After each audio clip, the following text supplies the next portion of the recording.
Je suis arrivé dans une maison, ici, celle-ci, dans laquelle il n'y avait pas de chauffage. J'ai donc dû inventer assez rapidement un chauffage à bois. J'ai dû improviser pour avoir un minimum chaud. C'était l'hiver. Il neigeait, il faisait froid. J'étais heureux. Ça fait 36 ans aujourd'hui.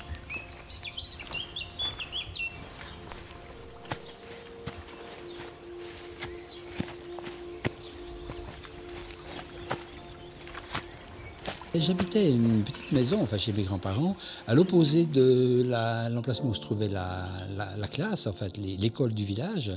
Il y avait environ 500 mètres à 700 mètres à parcourir pour y arriver.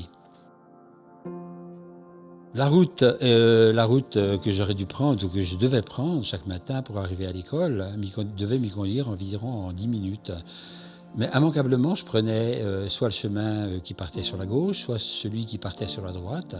Plus favorablement celui qui partait sur la droite et qui suivait d'une façon très, très assidue le parcours d'un petit ruisseau qui descendait le village.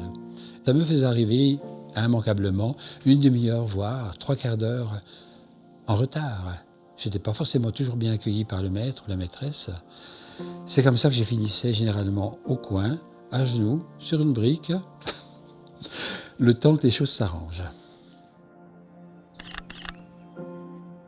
J'ai un souvenir mais totalement ému de ce ruisseau et de ces moments que je passais à observer la vie du ruisseau. Un ruisseau, une eau vive très très belle. Il y avait, je me souviens, des écrevisses, il y avait aussi ce qu'on appelait des cacus. Les cacus sont les têtards. Et d'ailleurs, j'ai porté le nom pendant très longtemps de cacus têtards.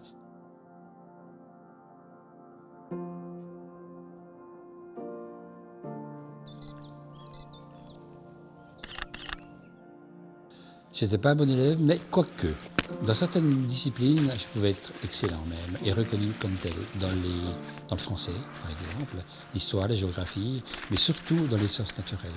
Alors là, ça fonctionnait, là, ça marchait bien.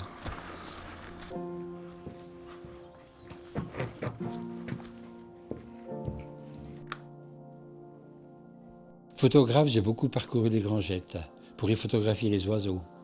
Et assez vite, je me suis orienté vers les paysages, photographie de paysages. Donc, j'ai voyagé, je me suis mis à voyager et à découvrir les pays du Nord, notamment l'Islande, qui m'a passionné.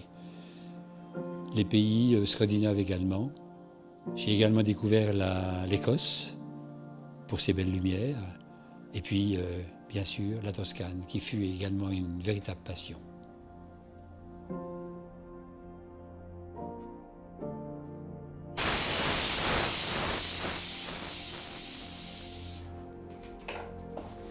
Je marche sur le lagon glaciaire de Jökulsárlón.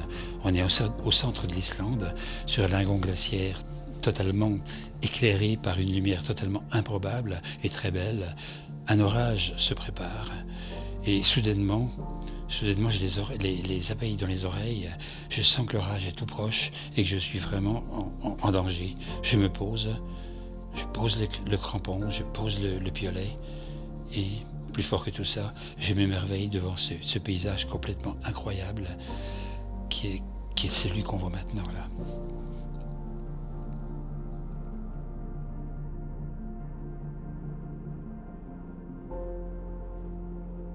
Le jardin est apparu dans une période de rupture. Période de rupture vis-à-vis de la photographie, rupture affective et rupture plus objective celle-là, celle du passage d'un ouragan, l'ouragan Lothar, totalement destructeur, qui a détruit la forêt toute proche, dans lequel s'inscrit aujourd'hui le jardin instinctif. Il s'agissait d'un véritable chaos, quelque chose de très surprenant à voir, à vivre. C'était en 1999. En l'année 2000, j'ai passé toute cette année 2000 à nettoyer cette forêt détruite avec l'aide des bûcherons. Ça correspondait à une période où j'avais envie de jardin. Et là, je me suis dit, c'est le moment, j'y vais. Mais comment imaginer un jardin dans un espace vide? Un peu compliqué pour un type qui n'est pas jardinier. Alors j'ai eu l'idée de partir à la montagne, chercher des pierres. J'ai ramené des tonnes de pierres. Et j'ai commencé à installer ces pierres dans le jardin, créant cela des sentiers. Et c'est à ce moment-là que j'ai commencé à percevoir, avoir une vision de ce que pouvait être le jardin.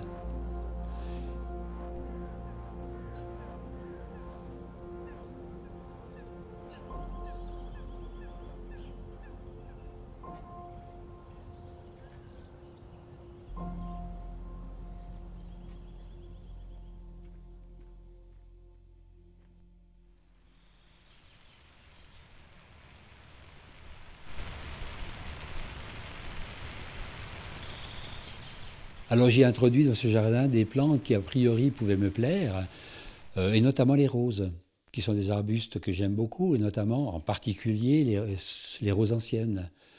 Il y a tout plein de roses anciennes dans le jardin.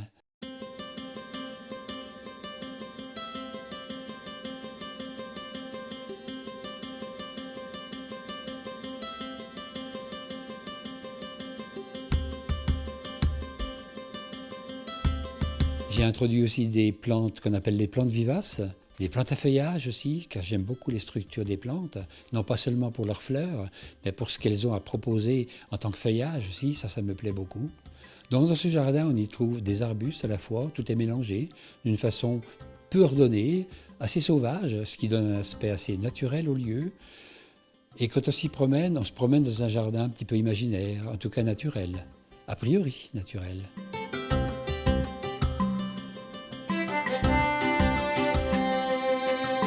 Pour moi, le jardin, ce n'était pas suffisant.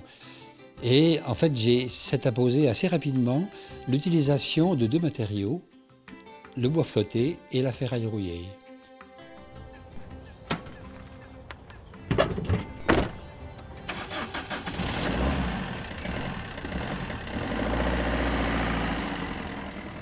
Ah, voilà une scène superbe.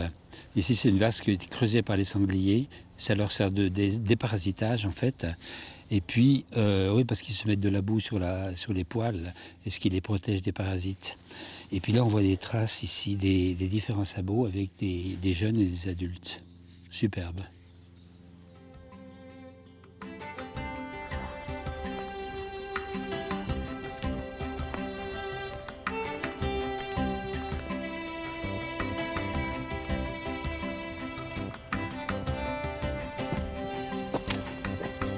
Bois flotté, c'est toute une histoire, et une belle histoire à mes yeux. Ils partent de très loin, ils viennent de loin ces bois flottés que je récupère sur les rives, toutes proches d'ailleurs d'ici. Et ils viennent de très loin puisqu'en fait ils sont charriés par le Rhône, parfois depuis les affluents même du Rhône, parfois depuis les torrents de montagne du Rhône, arrivent des bois de toute essence possible. Ils sont pendant probablement des années torturés, charriés, polis, nettoyés, façonnés par les éléments. Ils arrivent dans le lac Léman et là, par un effet de magie des courants, ils sont repoussés sur les rives et arrivent là. J'ai plus qu'à les ramasser, les chercher, les trouver. Ça, c'est un véritable plaisir d'ailleurs. Et puis les ramasser. À ce moment-là, je fais un stock de bois flotté. Je les installe tels que je les trouve, ou bien je fais des constructions plus élaborées, à l'aide de vis, de clous, qui figurent des personnages ou pas, des choses imaginaires en tout cas, qui sortent de mon imaginaire. C'est ce que j'appelle la mise en scène du jardin.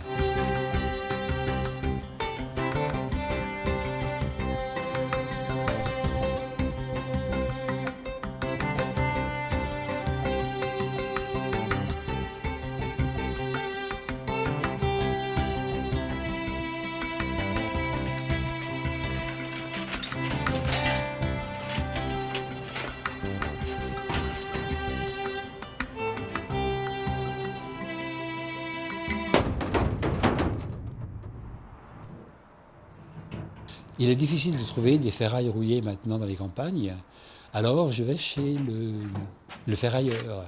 J'ai devant moi un immense tas de ferrailles, des grandes grues, des grandes machines qui sont là, prêtes à détruire ces ferrailles pour les rendre les plus petites possibles, une masse la plus petite possible. Et avec l'autorisation du propriétaire, du ferrailleur, je peux escalader ces montagnes de ferrailles et commencer à chercher là-dedans le trésor.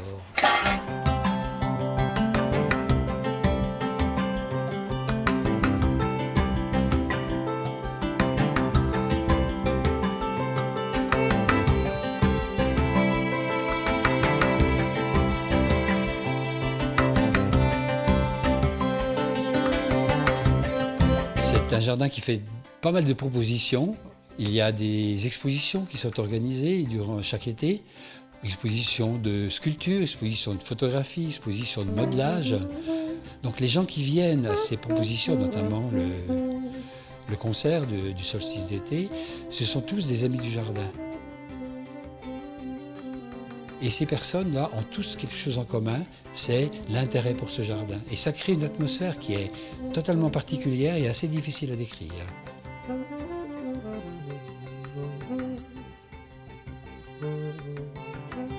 L'intérêt qui est porté par ce jardin et la façon dont ce jardin est parcouru est ressenti par le visiteur. Le grand sentiment, le fort sentiment que c'est que j'ai l'impression, et certains me l'ont dit, beaucoup même me l'ont dit, qu'ils font un voyage intérieur, qu'ils visitent ce jardin, qu'ils parcourent ce jardin comme s'ils parcouraient un paysage qui serait le leur, celui qu'ils se seraient construit eux-mêmes.